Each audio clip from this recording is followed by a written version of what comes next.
que tu vas nous donner encore en ce soir. Hier, nous nous étions arrêtés au verset 24 dans les obsèques.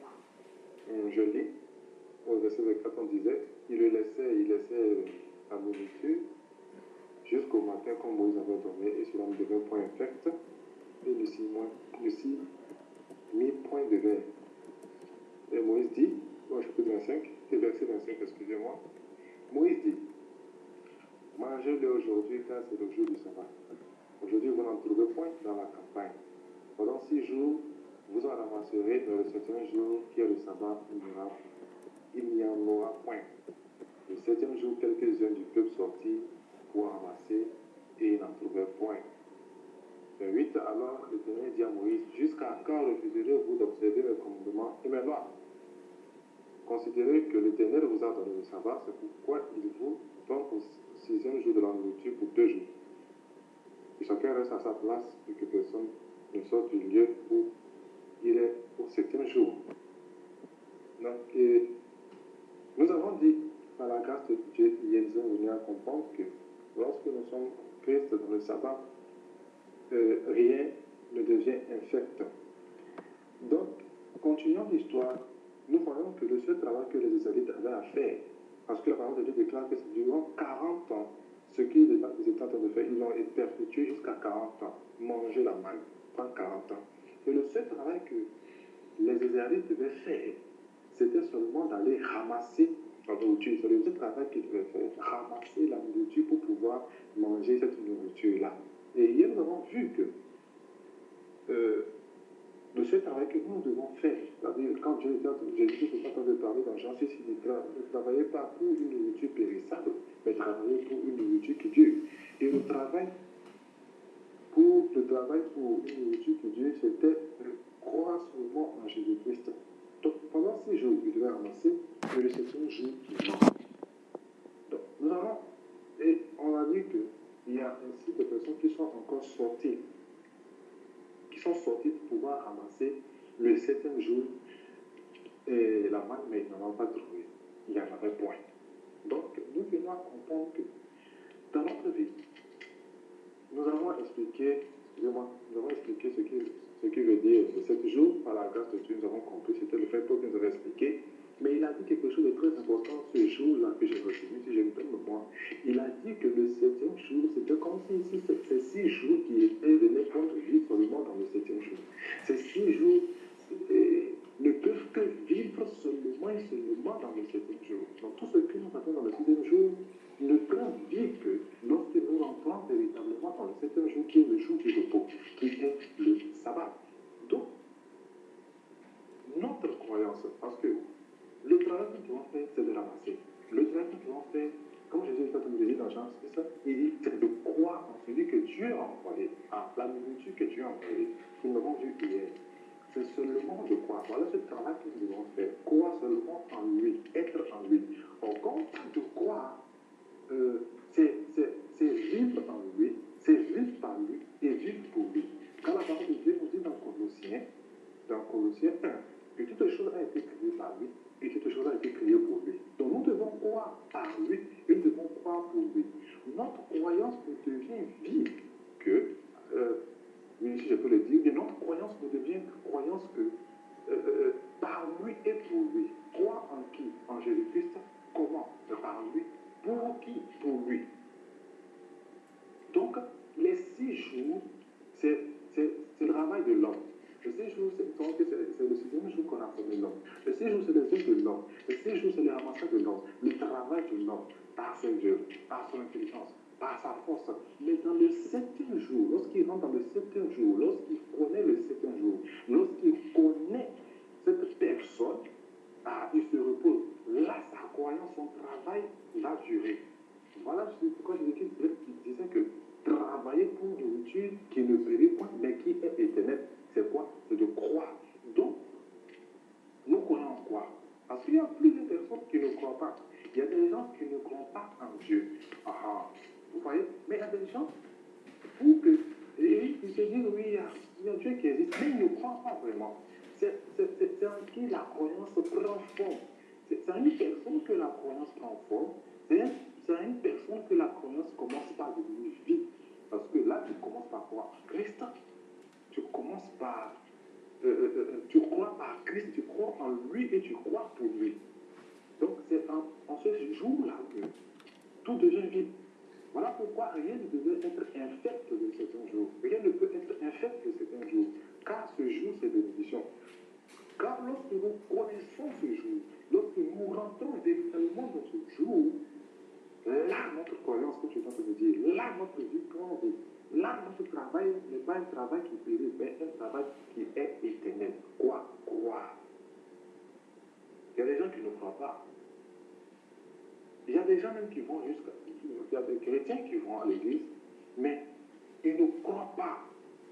On dit il faut d'abord que celui qui s'approche de Dieu croit qu'il existe.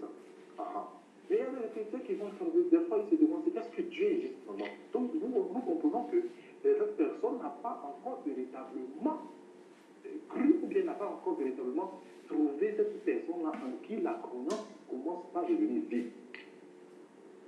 En qui la croyance commence par devenir quelque chose. Je crois en quoi? Je crois en Dieu. Il y a des gens qui ne croient en rien du tout. Il y a des gens qui ne croient en rien du tout. Donc, c'est à partir de cette personne, c'est à partir de ce sabbat-là que nous nous reposons. Comment est-ce qu'on peut dire nous travaillons pour éternellement, c'est-à-dire qu'on travaille pour une chose qui ne périt point, et que nous sommes rassasiés, nous savons le repos. C'est en ce jour-là. Nous allons remarquer que pendant 6 jours, il ramassait. C'est le travail de l'homme que je t'ai dit. C'est l'œuvre de l'homme. C'est ce que Dieu, tout ce que l'homme veut faire pour pouvoir attirer la grâce de Dieu, pour pouvoir attirer la faveur de Dieu. Tout ce que l'on fait, c'est par ma force. Donc, c'est seulement lorsque nous rentrons dans le 7e jour, lorsque nous connaissons cette personne-là, là maintenant nous vivrons véritablement la grâce. Là nous comprendrons que ce n'est pas notre force, ce n'est pas nos prières, ce n'est pas parce que j'ai pris une heure, ce n'est pas parce que je jeûne, ce n'est pas parce que ceci, c'est seulement par lui et pour lui et par lui. Là, nous travaillons éternellement. Voilà pourquoi on dit, il y a le 7e jour, quelques-uns du peuple sont sortis pour ramasser, mais n'en trouvent point. Voilà, c'est ce genre de chrétiens que nous sommes là, qui n'ont pas encore connu le 7e jour. Pourquoi ne sont encore le 7e jour? Parce que pour eux, il faut continuer par ramasser. Donc, ils ramassent seulement, c'est comme ces chrétiens-là, ces chrétiens-là, qui alors auprès de Dieu seulement pour avoir quelque chose de lui, mais pas pour lui et par lui. Nous faisons tout pour pouvoir seulement avoir de lui. Donc, nous voulons ceci parce que j'ai prié, je dois recevoir ceci, parce que j'ai fait ceci, je dois recevoir cela, parce que j'ai prié, parce que j'ai jeûné, parce que j'ai fait ceci. Voilà pourquoi ils sont sortis de cette jour. Donc, il y a des chrétiens qui vont à l'église, mais ne connaissent pas encore véritablement ce jour-là, ne connaissent pas encore véritablement cette personne. Leur croyance, leur foi n'a pas encore pris vie, leur être n'a pas encore pris vie, parce qu'ils vont pour la forme. Je vais ramasser seulement, je vais manger, je veux seulement manger, je veux. Alors qu'on dit, lorsque nous mangeons, lorsque nous devenons rassasiés de tout, notre sang est étanché totalement. Alors que Dieu nous donne cette eau-là, c'est une eau, c'est-à-dire ça étanche tout le soir. Là, nous avons ramassé quelque chose. Mais lorsque nous sortons encore le 7e jour, pour pouvoir ramasser, ce qui vous dit que nous n'avons pas encore véritablement connu la personne. Nous allons à l'église, mais nous ne connaissons pas encore le 7e jour. Nous ne connaissons pas encore le 7e jour. C'est pourquoi ces personnes-là sont encore sorties pour pouvoir ramasser. Mais ils n'en trouvent point. Parce que ce n'est pas par la force. Tout vient de Dieu. C'est cela. Donc, le 7e jour, c'est le jour du repos. Comme j'étais en train de dire, c'est là où la chair n'a plus d'existence, où on ne veut plus les choses par rapport à l'homme. Nous avons bien compris que le chiffre 6 représentait la création de l'homme. C'est-à-dire que c'était l'œuvre de l'homme. Nous, alors, voilà, ils en sortit pour avancer et il n'en trouvait point. Lorsque nous allons vouloir faire les choses par nous-mêmes, nous allons, ça dire que nous voulons dire que c'est parce que j'ai prié que Dieu va me donner, tu ne vas pas en trouver. Lorsque tu veux travailler, c'est-à-dire pour toi, il faut, je ne sais pas, faire, c'est pas la force, c'est pas le jeûne, c'est pas le jeûne, c'est pas ceci, c'est pas cela, il y a une force. Alors tu ne vas pas en trouver. Tu ne vas jamais en trouver. Mais lorsque tu dépends seulement et seulement de Dieu, lorsque tu trouves cette personne-là, lorsque nous dépendons totalement de Dieu, lorsque nous faisons tout par Dieu, pour Dieu et en lui, nous allons trouver quelque chose. Nous allons trouver ce qui est dit. Ces Israélites sont sortis le 7e jour. On leur a dit de ne pas sortir. Mais eux, ils sont sortis. Ah, c'est ceux qui étaient là, qui vont à l'église pour la forme. C'est ceux qui étaient là, qui vont à l'église parce que mon ami allait. C'est ceux qui étaient là, qui vont à l'église, qui font les choses parce qu'il faut faire pour la forme, pour leur chair, mais n'ont pas encore véritablement rencontré le Seigneur de Christ. Parce que lorsque nous allons véritablement rencontrer le Seigneur Jésus-Christ, lorsqu'ils vont rencontrer véritablement le Seigneur Jésus-Christ, là, ils vont vraiment trouver le repos. Après, ils vont travailler pour une nourriture qui ne périt point. Nous comprenons. Donc, comme dans Genèse, il y a eu la formation du 6e jour. Voilà. Et c'est le 7e jour que Dieu s'est reposé. Il n'a pas fait du travail. Dieu s'est reposé. Il a béni le 7e jour. Donc, il faut rentrer dans ce jour-là. Nous devons rentrer dans ce jour-là. Amen. Donc, c'est la même chose. Lorsque on nous parle par exemple, du roi Salomon, qui avait un trône, pas n'importe quel trône, qui avait fait un trône, pas n'importe quel trône, un trône que personne n'avait jamais fait sur cette terre. On dit, le roi Salomon avait fait un trône avec l'ivoire à 6 degrés. Je vais chercher ça rapidement.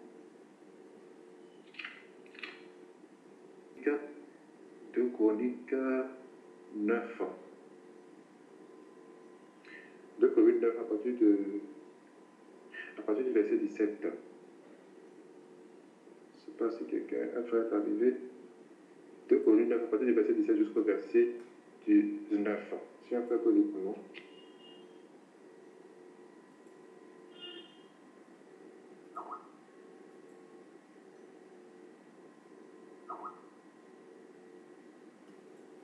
Ok, je vais lire alors rapidement. Ok, vas-y frère.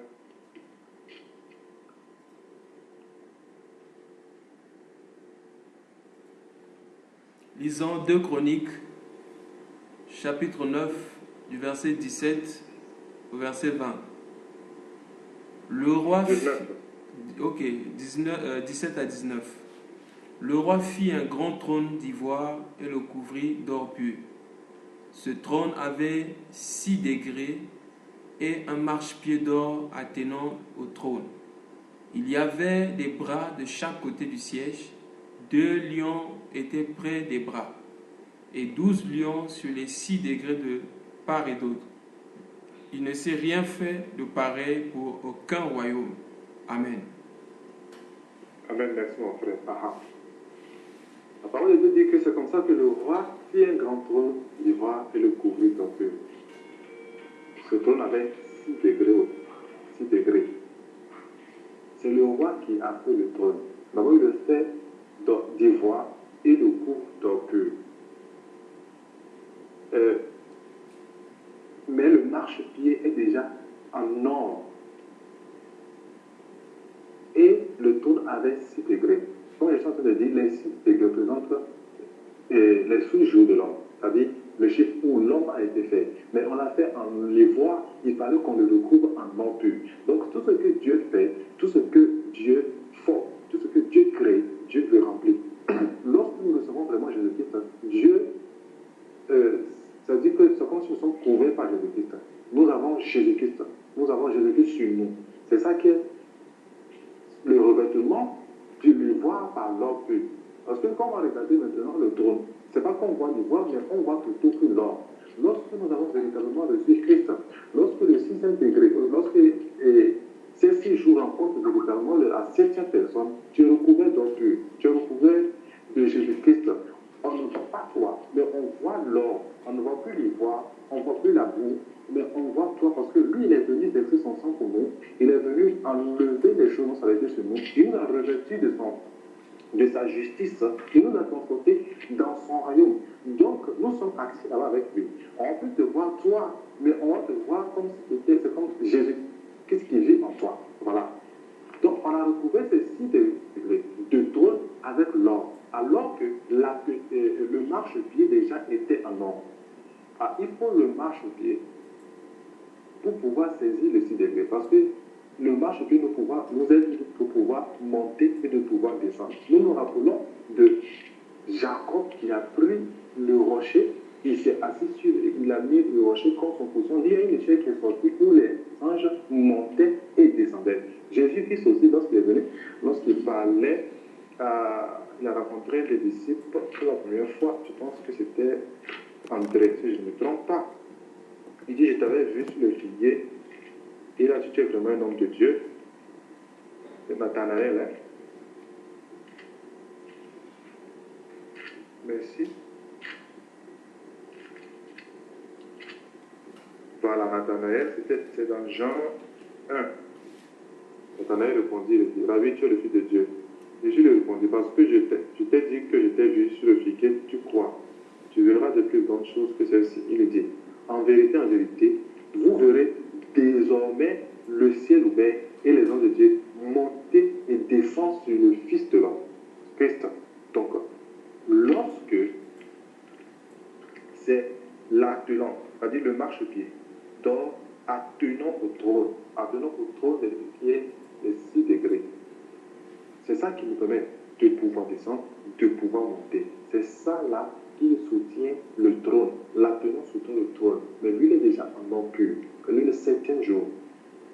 Cette personne-là qui nous permet de pouvoir monter, cette personne qui nous permet de pouvoir descendre, aller à Dieu. Parce que c'est elle qui nous permet de pouvoir, qui soutient le trône. Donc, amen. Et on dit avec 12 lions. 12 lions. La parole de Dieu dit que nous sommes fondés sur le fondement des apôtres. Or, nous savons que les apôtres étaient au nombre de 12. Donc, les lions étaient sur le trône. Nous sommes fondés sur le fondement des apôtres. Amen.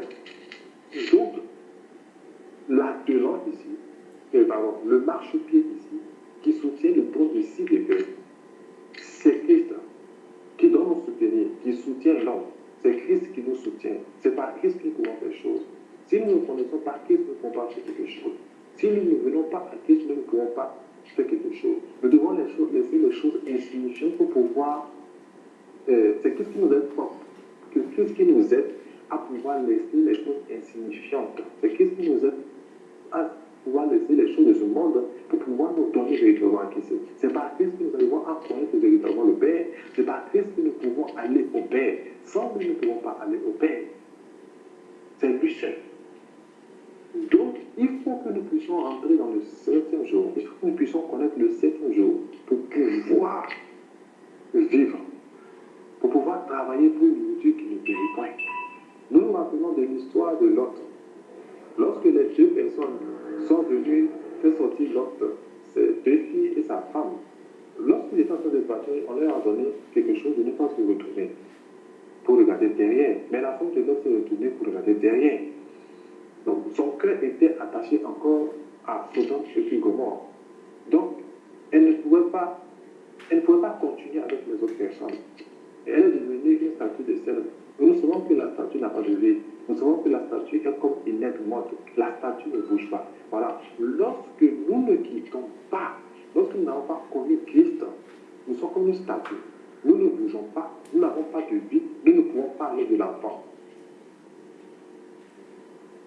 Parce que la statue n'a pas de vie, parce que la statue ne peut pas bouger. Oh, les gens diront que non, il ne connaît pas Christ, mais il prospère, il a l'argent, il a les voitures. Mais ce n'est pas ça la véritable vie. Car la véritable vie, c'est de connaître Christ. La vie éternelle, c'est de connaître Dieu le Père, de connaître Christ. Crois en celui que Dieu a envoyé, Jésus-Christ. C'est ça la véritable vie. Tu peux prospérer, mais au fait, tu n'as pas la vie. Tu es mort. Donc la statue était comme morte. La statue ne bouge pas. Mais les deux personnes les deux filles de Lot et Lot sont parties. Les deux filles de Lot et Lot sont parties. Ils sont partis, on dit, ils sont allés rester dans une petite comté qu'on appelle Cho. Cho, T-S-O-A-R. Mais après cela, ils ont quitté Cho pour pouvoir aller dans les montagnes. Or, Cho veut dire en hébreu quelque chose d'insignifiant. Alors, lorsque nous avons vraiment reçu Christ, lorsque nous connaissons véritablement Christ, nous allons commencer par laisser les choses insignifiantes. Nous allons commencer par regarder les choses de la chair insignifiantes. Nous allons commencer par regarder les choses de ce monde insignifiant. Nous allons commencer par voir les choses insignifiantes pour pouvoir nous attacher à Christ. Parce que lorsque nous connaissons Christ, lui, il nous amène à aller en haut, à aller de gloire en gloire. C'est pour pouvoir aller en haut. Parce que nous sommes assis là-bas avec lui. Donc nous ne pouvons plus rester à Cho. Nous avons quitté Cho, qui signifie les choses insignifiantes, pour pouvoir monter. Parce que nous voulons plus les choses de la chair. Et lorsque nous montons à la montagne. Nous avons vu que lorsque ces deux filles sont montées à la montagne, c'est la première fois que c'est les deux personnes qui sont sorties là. Donc, lorsque nous connaissons Christ, la parole de la force, mais son esprit nous avait à monter là-bas. Et ils sont montés sur la montagne. Et étant sur la montagne, ce qui était étonnant, on dit, les filles, la fille aînée dit à sa petite sœur qu'il n'y a pas d'homme. Il n'y a pas d'homme au singulier. On va lire ça rapidement.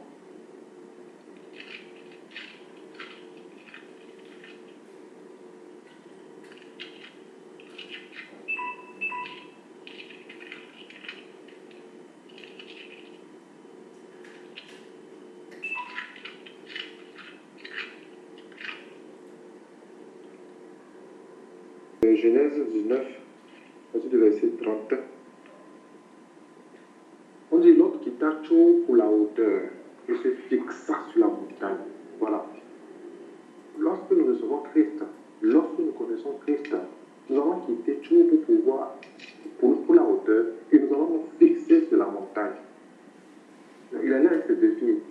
Quand il fallait de rester à Cho, il ne faut pas rester à Cho. Nous ne pouvons plus rester à Cho. Cho, c'est des choses insignifiantes. Lorsque nous restons encore dans les choses insignifiantes, nous allons avoir tendance à nous attacher à cela. Or, nous avons été détachés de cela pour pouvoir aller hauteur. Donc, il dit qu'il habite dans cette chose. Il dit à Dieu, peut-être il n'y a point d'homme. Ça reste à la fin d'homme. Il n'y a pas selon les autres deux. Comment il est de dire qu'il y a un don singulier pour lui? Nous comprenons qu'il faut que le temps en dehors des petites terres et l'église. Comment vous voulez c'est pas possible. En hauteur, il y a plus question de chair. Et il faut garder la race du Père. Nous nous rappelons de l'histoire dans Esdras et Jérémie, où on a écarté des personnes parce qu'on ne connaissait plus leur généalogie. Vous êtes de qui? Parce que vous êtes mélangés aux gens du monde. On les a écartés de cela. Donc, nous devons garder la race du Père. Nous devons garder, quand je dis la race, il y a des gènes que nous avons en nous. Des gènes. Lorsqu'on te voit, on sait que toi, tu es de cette race. Lorsqu'on te voit, on sait que toi, tu viens de tel père. Lorsqu'on te voit, on sait que tu n'es pas d'ici, tu n'es pas de ce monde. C'est ça, garder la race du Père. C'est ça, avoir la race du Père. Lorsque nous sommes en Jésus-Christ, nous avons l'Esprit de Christ. Lorsque nous sommes véritablement en Christ, nous avons l'Esprit de Christ. Nous manifestons Christ. Nous manifestons l'Esprit de Christ. Nous manifestons tout ce que Christ faisait. C'est ça être chrétien, c'est ça vraiment recevoir Christ. C'est ça véritablement connaître Christ. C'est Dieu qui travaille pour nous, par nous et en nous. Donc, nous devons, par le Saint-Esprit, c'est par le Saint-Esprit. C'est le Saint-Esprit qui forge nos caractères. C'est le Saint-Esprit qui change notre caractère. C'est le Saint-Esprit qui nous donne notre comportement. Lorsque tu ne pourras plus remettre le mal par le mal, lorsque on t'insulte sans te dire rien du tout, toi tu souris et tu es content. Lorsque les problèmes viennent, mais toi tu es toujours content. C'est le Saint-Esprit, c'est l'Esprit qui nous donne cette force-là, cette tasse-là, de pouvoir surmonter ces choses-là. C'est ça le caractère de Christ. C'est ça le comportement de Christ. Donc, comme j'étais en train de dire, dans la hauteur, on n'a pas besoin de la chair, c'est seulement l'esprit. Et nous devons garder la race du Père en nous. Nous devons garder le caractère de Christ. Nous devons avoir les mêmes sentiments qu'avec Jésus-Christ. Nous devons avoir les mêmes comportements qu'avec Jésus-Christ. Car nous sommes appelés à marcher sur ces traces. Amen. Et c'est par l'esprit. C'est par l'esprit seulement que nous pouvons arriver à faire ces choses-là. Donc, dans Exode, alors, nous retournons à notre. Dans Exode, c'est le 7e jour, ces personnes-là sont encore sorties pour ramasser. Donc, ils n'avaient pas encore véritablement connu le Seigneur. Ils n'avaient pas encore véritablement connu le 7e jour. Ils ne savaient pas qui est le 7e jour. Plusieurs de nos personnes, plusieurs de nous, plusieurs de chrétiens ne connaissent pas encore Christ. Ne connaissent pas encore véritablement qui est Christ. Voilà pourquoi nous doutons. Voilà pourquoi nous avons des difficultés. Voilà pourquoi nous pouvons faire sortir des paroles, des fois comme Dieu m'a abandonné, Dieu m'a oublié. Voilà pourquoi lorsque nous faisons face à cette situation, nous pouvons rapidement choisir le mauvais côté alors de choisir le bon côté. Parce que chaque jour, nous devons faire un choix. Soit de choisir Barabbas, ou soit de choisir Jésus-Christ. Mais lorsque nous n'avons pas encore véritablement connu Christ, nous allons choisir, beaucoup vont choisir Barabbas, parce qu'on veut quelque chose pour nous, pour notre bien. Parce que nous pensons que nous devons seulement être dans le bonheur, dans le bien. C'est pourquoi nous devons Jésus Christ. Mais non, Christ nous dit, vous allez avoir les persécutions. Mais soyez forts parce que moi j'ai vaincu le monde. Donc, qui nous donne cette force-là pour pouvoir vaincre les persécutions? Qui nous donne cette force-là pour pouvoir vaincre les problèmes? Qui nous donne cette force-là de pouvoir surmonter toutes choses? C'est Christ. C'est en connaissant Christ. C'est en restant en Christ. Donc, lorsque nous n'avons pas encore véritablement connu Christ, nous ne pouvons pas attirer toutes ces choses-là. Nous allons toujours rester des chrétiens charnels, des chrétiens qui veulent des choses seulement pour eux, des chrétiens qui cherchent seulement les choses pour eux, des chrétiens qui veulent seulement leur volonté, mais ils ne veulent pas la volonté de Dieu. Donc ces chrétiens, donc ces Israélites, allaient seulement pour ramasser, ils ramassaient seulement pour leur ventre, pour la chair, pour satisfaire la chair. Voilà pourquoi ils sont encore sortis de certains jours pour pouvoir aller ramasser. Mais nous ne devons pas satisfaire la chair. Nous devons plus nous attacher aux choses de Christ. Comme notre frère nous a exhorté ici, quand il a parlé des ennemis, il a cité la chair. Et nous ne devons pas faire les choses par la chair. Nous avons vu ces différents, comment je peux appeler cela? On va citer ces péchés qui sont liés à la chair. Ces péchés qui sont liés à la chair. Quand nous sommes appelés à pouvoir vaincre la chair, nous sommes appelés à marcher non par rapport à la chair, mais par rapport au Saint-Esprit. Nous sommes appelés à ne pas faire les désirs de la chair, mais les désirs de l'esprit. Alors, il déclare que les désirs de la chair sont limités à ceux de l'esprit. Ils ne s'entendent pas. La chair veut ceci, mais l'esprit dit ceci. Donc, comment est-ce que tu peux arriver à soumettre ta chair, à soumettre ton corps au commandement de l'esprit? C'est seulement lorsque tu es fort spirituellement. Lorsque tu es fort spirituellement, nous pouvons tu pourras vaincre la chair. Lorsque tu es fort spirituellement, tu pourras vaincre les défis de la chair. Lorsque tu es fort spirituellement, tout ce que la chair va te dire de faire, va te dicter. Là, tu ne pourras pas faire. Tu seras fort spirituellement, tu vas voir et tu vas marcher. Non pas par rapport à la chair, mais par rapport à l'esprit. Parce que lorsque nous marchons par rapport à l'esprit, nous ne faisons pas les désirs de la chair. Marchez par rapport à l'esprit et vous ne ferez pas les choses de la chair. Donc, il faut connaître le Christ. Au verset, dans Exode 16, au verset 28, la parole de Dieu dit: alors l'Éternel dit à Moïse, jusqu'à quand refuserez-vous d'observer mes commandements et mes lois? Jusqu'à quand refuserez-vous d'observer mes commandements et mes lois? Considérez que l'Éternel vous a donné le sabbat. C'est l'Éternel qui nous a donné le sabbat. C'est pourquoi il nous donne au 6e jour de la nourriture pour 2 jours, que chacun reste à sa place. Et que personne ne sorte du lieu où il est au 7e jour. Jusqu'à quand nous refuserons d'observer les commandements de Dieu? Nous allons prendre Proverbe 1.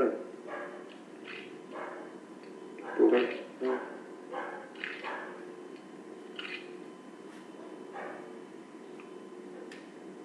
Proverbe 1, où Dieu est en train de dire qu'il appelle, personne n'entend, il tend sa main, personne n'écoute, il parle, personne ne veut écouter, et personne ne veut écouter ses réprimandes.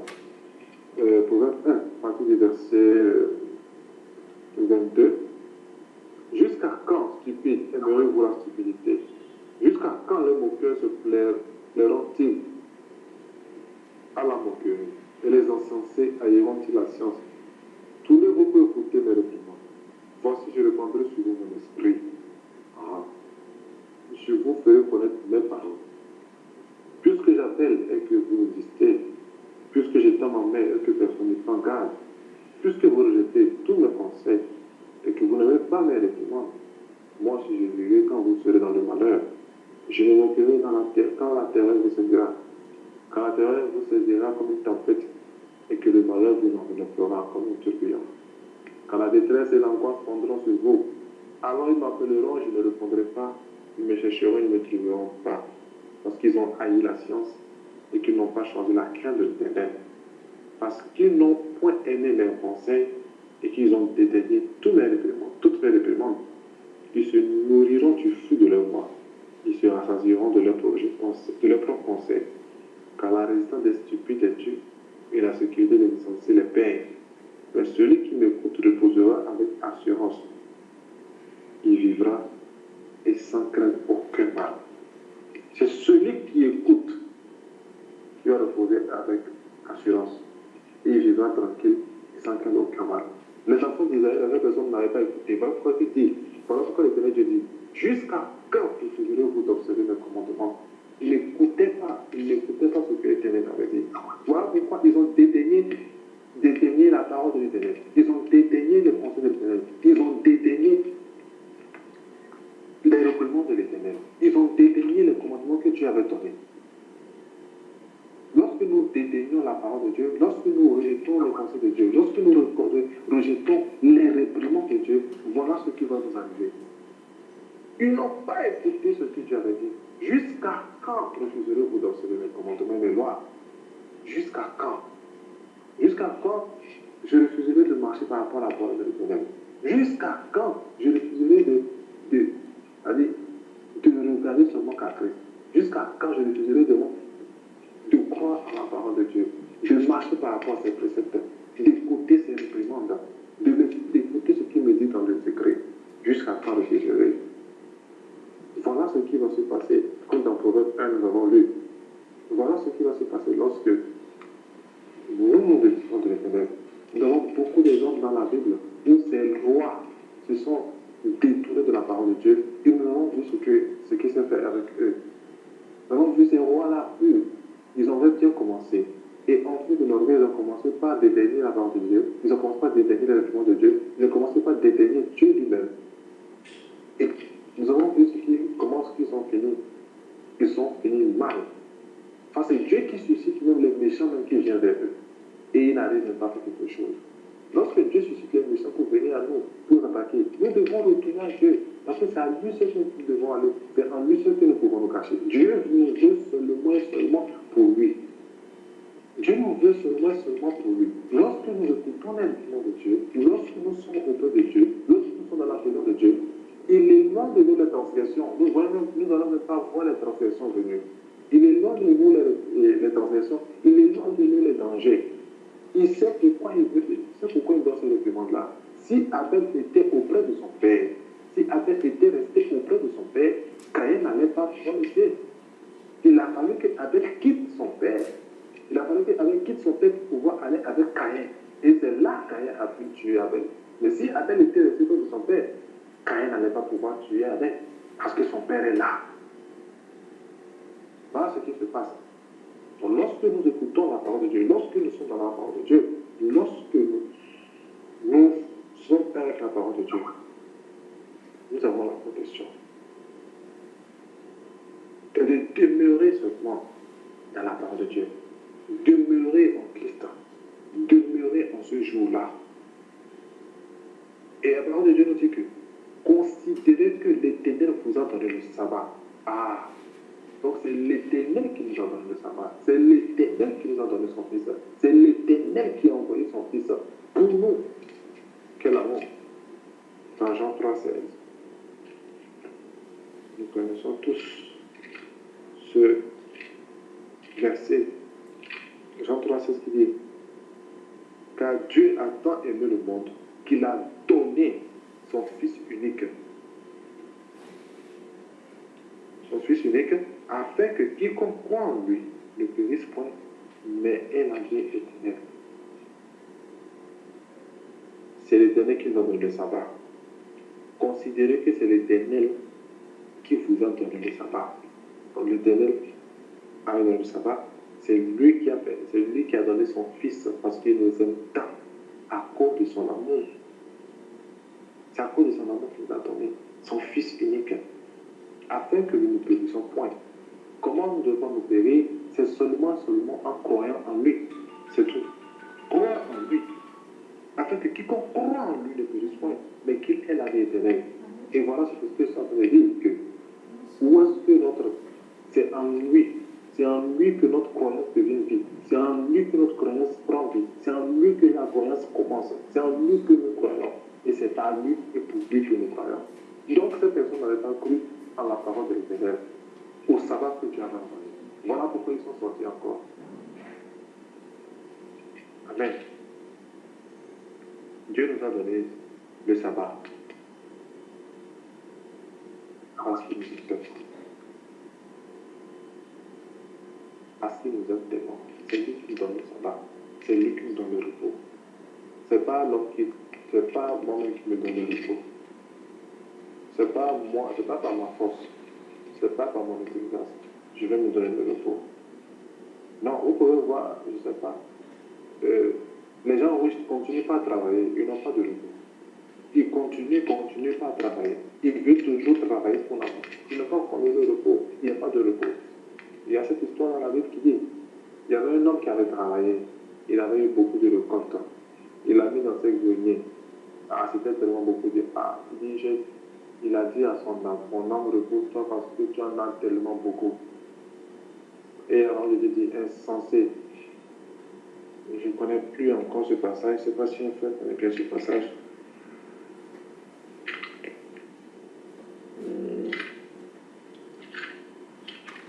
La vie ne t'appartient pas.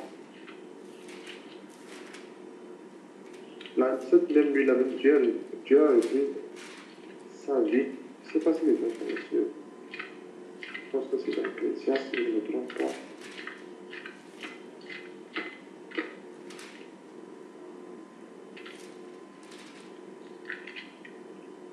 Pour pouvoir se reposer,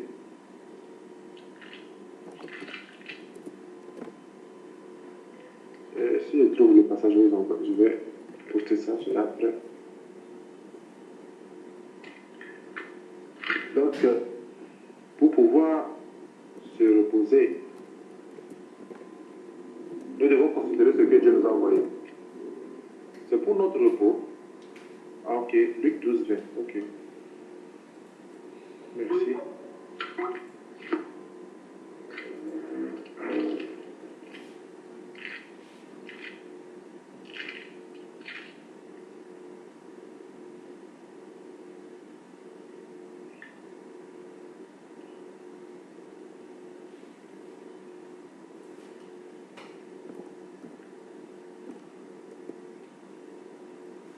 Et il leur dit cette parabole. Les terres d'un homme riche avaient beaucoup rapporté. Et il raisonnait en lui-même disant, que ferai-je quand je n'ai pas de place pour serrer ma récolte? Voici, dit-il, ce que je ferai. J'abattrai mes greniers, j'abattrai des plus grands, j'y amasserai toute ma récolte et tous mes biens. Et je dirai à mon âme, tu as beaucoup de biens en réserve pour plusieurs années. Repose-toi, mange, bois et réjouis-toi. Mais Dieu lui dit insensé, cette nuit même, ton âme te sera redemandée. Ce que tu as préparé, pour qui sera-t-il? Pour qui cela sera-t-il? Il est ainsi de celui qui amasse le trésor pour lui-même, qui n'est pas riche pour Dieu. Donc nous devons être riches pour Dieu. Mais comment est-ce que nous pouvons faire cela? C'est seulement si nous sommes dans Dieu. Et comment faire pour être en Dieu? C'est seulement en croyant en Jésus-Christ, en prenant, en entrant dans celui que Dieu nous a envoyé, le sabbat. Donc nous devons tout faire, comme j'ai entendu dire, toutes choses par Dieu et pour Dieu. Dès lors que nous avons véritablement connu Christ, dès lors que nous avons vraiment connu ce jour, dès lors que nous avons pris, nous sommes rentrés dans le sabbat, nous connaissons le sabbat, que nous pouvons travailler, pas pour une nourriture ça, mais pour une nourriture éternelle, que nous pouvons être riches pour Dieu, que nous pouvons travailler par Dieu, pour Dieu, que nous ferons toutes choses pour lui, mais pas pour nous. Amen. Que le Seigneur nous bénisse. Je vous remercie. Merci beaucoup, frère Gauthier, pour ces messages. Gloire soit rendue à Dieu. Nous allons immédiatement incliner nos têtes dans la prière pour rendre grâce au Seigneur, lui dire merci de nous avoir parlé. Bien-aimé, Dieu ne parlait pas après, il ne parlait pas avant, il parle au temps convenable. Ce qu'il nous dit ce soir, c'est pour nous et c'est pour maintenant dans nos vies. Voilà pourquoi nous allons lui rendre grâce, lui dire merci pour ce qu'il nous a instruit ce soir. Élevons nos cœurs vers lui, prions au nom de Jésus-Christ. L'enseignement d'aujourd'hui, on nous a appris que Dieu donnait la manne, mais la part de l'homme c'était de ramasser. Alors, bien aimé, on nous a dit que l'œuvre de ramasser, c'était recevoir. Et c'est par la foi, c'est en croyant que nous recevons. Voilà pourquoi nous allons prier maintenant. Que Dieu fasse de nous des gens qui ramassent et qui saisissent sa parole. Des gens qui reçoivent sa parole, des gens qui reçoivent ses promesses, des gens qui saisissent ses promesses, des gens qui reçoivent son commandement et qui saisissent son commandement. Prions au nom de Jésus-Christ. Oui, bien-aimés, nous allons prier. On nous a fait voir que la vie pour les 6 jours, pour toute la création, c'était dans le 7e jour. Si quelqu'un veut vivre, il doit entrer dans le 7e jour. C'est là-bas qu'il y a la vie. Nous allons demander au Seigneur Jésus-Christ, lui seul qui peut faire entrer. Il a dit qu'il ouvrira devant nous une porte entre-ouverte. Tu vas demander au Seigneur, dis-lui, je ne connais pas le 7e jour. Je ne sais pas par où entrer pour arriver au 7e jour. Mais Père, je suis là pour que toi tu me fasses entrer et que tu me fasses demeurer dans le 7e jour. Prions au nom de Jésus. Nous allons encore prier. Bien-aimés, le corps, la chair, donne à l'homme la tendance d'aimer ou de travailler pour les choses de ce monde. La Bible nous interpelle à travailler et a gagné son pain, a mangé le pain de sa sueur. Et bien aimé, tout ce que nous pouvons gagner dans ce monde finira par passer. Nous devons travailler et gagner. Mais nous allons demander à Dieu de nous faire grâce, d'amasser d'abord un trésor là où cela ne se rouille pas, cela ne finit pas et cela ne disparaît pas. Un trésor dans les cieux auprès de Dieu lui-même. Bien-aimé, cela est plus important que toute autre chose. Nous allons prier que Dieu nous aide à travailler pour la nourriture qui ne finit pas, à œuvrer pour la parole de vie qui demeure éternellement, à œuvrer pour Christ qui sera avec nous même dans l'éternité. Prions au nom de Jésus-Christ. Oui, bien-aimé, on nous a dit que lorsque quelqu'un arrive dans le 7e jour, il abandonne toutes ses œuvres. Le frère a donné plusieurs illustrations pour ça. Bien-aimé, nous allons demander à Dieu de nous amener là où nous ne voyons plus nos œuvres, mais nous voyons l'œuvre de Dieu. De nous amener là où nos forces ne sont plus révélées en tant que nos forces, mais la force est de Dieu en nous. De nous amener là où c'est Dieu qui paraît, c'est par Dieu, c'est Dieu qui est honoré, c'est Dieu qui est glorifié après tout ce qu'il fait par. Prions au nom de Jésus. Et nous voulons encore prier. Le bien-aimé nous a dit pour pouvoir plaire à Dieu, il faut que nous soyons conduits par l'Esprit. C'est par là que nous saurons soumettre notre chair à la volonté de Dieu. Alors, pour être conduit par l'Esprit, il faut être aussi rempli de l'Esprit. Parce que quand nous recevons l'Esprit, la chair n'est pas coupée de notre corps. La chair est dans notre corps. Mais parce que nous sommes remplis de l'Esprit, la manifestation de la chair disparaît. Parce que l'Esprit a une manifestation beaucoup plus intense lorsque nous sommes remplis. Nous allons prier Dieu maintenant, lui demander, Père, remplis-nous continuellement de ton esprit. Et tout ce qui n'est pas de la plénitude de ton esprit, tout ce qui facilite ou favorise le manque de la plénitude de son esprit soit loin de tout un chacun. Au nom de Jésus-Christ, nous prions. Prier. Je ne sais pas si individuellement tu prends le temps d'écouter Dieu, même lorsque tu n'es pas devant ta Bible. On nous a dit ici que le bonheur d'un homme, l'homme le plus heureux, c'est celui qui écoute Dieu. C'est celui qui se dispose à écouter Dieu qui trouvera le repos pour son âme. Bien aimé, le repos de nos âmes, c'est lorsque nous écoutons Dieu. Nous avons besoin d'écouter Dieu à la maison, au boulot, partout, devant chacune des décisions que nous avons à prendre. Importantes décisions ou décisions de seconde importance. Bien-aimés, nous avons besoin de Dieu. Voilà pourquoi nous allons demander à Dieu d'exercer nos cœurs pendant toute la journée à l'écouter. Pendant tous les jours, bien-aimé. Tant que tu sois endormi ou éveillé, que Dieu te donne un cœur qui est exercé à l'écouter lui. Prions au nom de Jésus-Christ. Père, c'est toi qui donnes l'oreille pour que l'homme écoute à la manière de Dieu. Tu connais quel cœur soupire après cette oreille ce soir. Et tu vois nos cœurs, tu lis nos cœurs. Père, si un cœur sincèrement vient devant de toi pour demander cette oreille ce soir.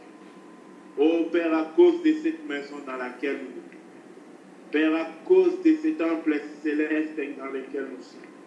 Père, daigne l'écouter et l'exaucer. Oh Père, qu'il te plaise en ce soir, Yahweh, de nous donner, Yahweh, l'oreille. Tu as donné à Malchus l'oreille, Père, l'oreille qui entend les paroles de Dieu. L'oreille qui est sourde aux choses de ce monde. Père, accomplis ces miracles dans ma vie, s'il te plaît. Accomplis ces miracles dans la vie de chacun de nous ici, Christ. Père, accorde l'oreille pour t'écouter. Père, même au milieu des bruits dans ce monde, nous voulons que nos cœurs soient penchés vers toi. Oh, tu as dit, heureux l'homme qui reste devant tes portes pour attendre, écouter ta parole. Oh Père, si les anges sont errés dans les cieux, c'est parce qu'ils peuvent patienter jusqu'à ce que tu parles. Père, donne-tu à exaucer cette prière, s'il te plaît. Incline nos cœurs à t'écouter pendant toute nos vies. Incline-nous à au nom de Jésus-Christ. Amen. Oui, bien-aimé, si un bien-aimé a un sujet de prière par rapport au message que nous venons d'entendre ce soir, il peut les donner afin que nous puissions prier à l'unisson. Merci. Est-ce qu'un bien-aimé a un sujet de prière d'ordre particulier? N'hésitez pas, nous sommes là pour nous aider les uns les autres. Si quelqu'un a un sujet de prière, nous pouvons toujours prier afin que la puissance de Dieu soit révélée. Souvenez-vous, nous allons passer aux ajouts. Si un bien-aimé a un ajout par rapport au message que nous avons, il peut toujours l'apporter pour notre édification commune. Merci. Aux édifications, nous allons prier pour la sœur, la santé de notre sœur Carmen, que Dieu puisse opérer puissamment. Il y a la maladie qui cherche à l'embêter, et nous allons prier au Dieu qui est capable d'empêcher cette maladie de se manifester dans son corps. Invoquons le nom du Seigneur Jésus-Christ, prions au nom de Jésus. Père. Dieu est le même, Dieu fidèle, ajout, peut le donner pour notre édification commune. J'aimerais juste insister sur ce que notre bien-aimé Gauthier a déjà clairement annoncé. Le frère a parlé du trône de Salomon, il nous a parlé des jours de la création. Si vous remarquez dans l'idée, le trône de Salomon avait 6 degrés, et au 7e degré, il y avait 6 degrés pour arriver sur son trône, et son trône son siège était sur le 7e degré. Alors, le frère Gauthier nous a parlé de ça et nous a parlé de 7 jours de la création. Pour nous montrer que nous, si nous voulons le repos, nous devons faire la marche que Dieu lui-même a fait. Parce que Dieu, il a marché pendant 6 jours et il s'est reposé le 7e jour. J'espère que nous sommes sans ignorer, bien-aimés, que la lumière qui était le premier jour, c'est la même lumière qui s'est levée le 2e jour. C'est la même lumière. Il n'y a pas eu une lumière différente le 2e jour. Il n'y a pas eu une lumière le 3e jour. C'est la même lumière qui était le premier jour. Or, quand on présente la lumière, on nous dit que le soleil est comme un homme. Qu'est-ce qu'il fait? Il sort de sa chambre quand il s'élève. Or, quand les sages nous présentent le soleil comme un homme bien-aimé, c'est pour nous expliquer que la lumière qui est le soleil, c'est un homme. Parce que ces gens ont prophétisé, mais ils ne prophétisaient pas pour parler des choses de la nature. Ils renseignaient sur celui qui est Dieu lui-même. Ainsi, quand ce soleil a marché, on a appelé ce jour-là le premier jour. Quand il a encore marché, on a appelé cela le 2e jour. En effet, il n'y a pas plusieurs jours comme tels. Il n'y a pas, plusieurs soleils ou plusieurs lumières, mais c'est le même qui préside les jours, qui continue sa marche. Mais c'est sa marche que nous, les hommes, nous appelons les jours. Or, comprenons ceci bien aimé. Lorsqu'il fallait que tout soit accompli, c'était dans le 7e jour. C'est là-bas que le soleil a arrêté sa marche. Voilà pourquoi vous allez comprendre, bien aimé, que lorsque Gédéon, Josué a arrêté le soleil à Gabon, bien aimé, c'était là-bas que le soleil devait s'arrêter, parce que là-bas il ne marche plus, il doit se coucher. Et c'est là où il se couche. C'est là-bas qu'il y a le repos. Vous allez vous rendre compte que lorsqu'il s'agissait de Ruth, a attendue, elle a vu là où partait se coucher Boaz, parce que c'est là où Boaz se couche qu'il y a du repos pour son âme. Naomi lui avait dit, vas-y, observe bien là où il va se coucher. Hein, parce que cet homme qui est le soleil, là où il se couche, c'est là où il donne le repos aux hommes. Voilà pourquoi le véritable, il s'est couché qu'une seule fois. C'était sur la croix. Et quand il s'est couché, c'est dans son lieu du repos, dans sa couchée, qu'il donne le repos aux hommes. Voilà pourquoi si nous voulons les repos, il n'y a qu'une seule adresse pour les repos. Les repos, ce n'est pas pour ceux qui viennent au pied de la croix. Les repos, ce n'est pas pour ceux qui contemplent la croix. Je vous dirai quelque chose, frère. Ces jours-là, pendant qu'il était sur la croix, il y avait beaucoup de gens qui contemplaient de loin. Ils regardaient. Mais les repos, c'est sur la croix. C'est lorsqu'on reste sur la croix, pas au pied de la croix, pas à la croix, sur. C'est-à-dire nous-mêmes, comme un sacrifice là-bas sur la croix, nous restons là. C'est là-bas, bien aimé, que nous trouverons le véritable repos. Car les cadavres sont un vrai exemple pour nous enseigner les repos. Ils sont dans un repos, ils n'agissent plus. Mais pour être cadavre en Christ, il n'y a qu'un seul tombeau, c'est sur la croix. C'est là où notre volonté finit. Lorsque nous apprenons à dire non à notre volonté, on a déjà expliqué la croix à plusieurs reprises. On a dit que la barre verticale, c'est la volonté de Dieu et la barre horizontale, c'est notre volonté. C'est là où nous disons non à notre volonté et nous établissons la volonté de Dieu.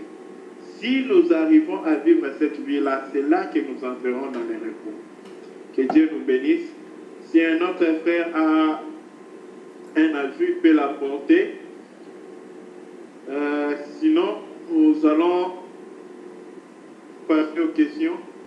Oui, sœur Carmen.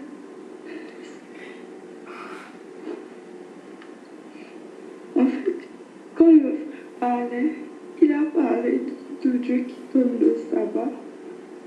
J'aimerais savoir c'est quoi le sabbat. Désolée pour la voix. Oh, d'accord, ma sœur. Ok. La sœur Carmen veut savoir par rapport au sabbat, parce que le bien-aimé nous a instruit que c'est Dieu seul qui donne les sabbats.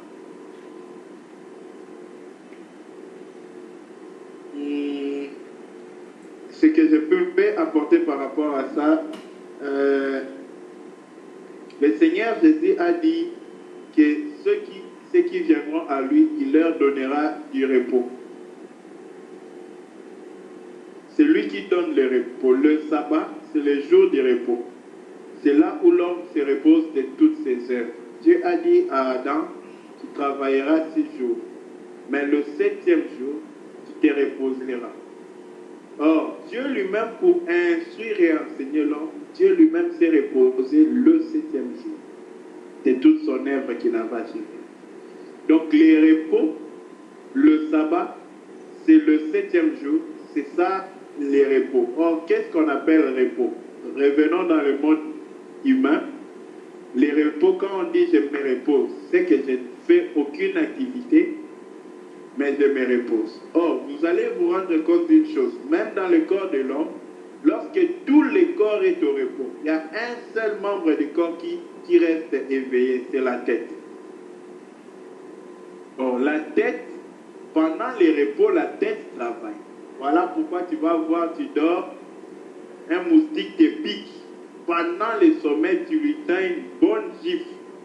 Et comment tu as dit que le moustique t'a piqué? Ah, bon, je ne sais pas pour vous, ceux du climat tempéré, mais nous, dans le climat tropical, on a vécu les moustiques, on sait que ça pique. Donc, quand ça pique, tu tapes avec la main. Comment tu tapes directement?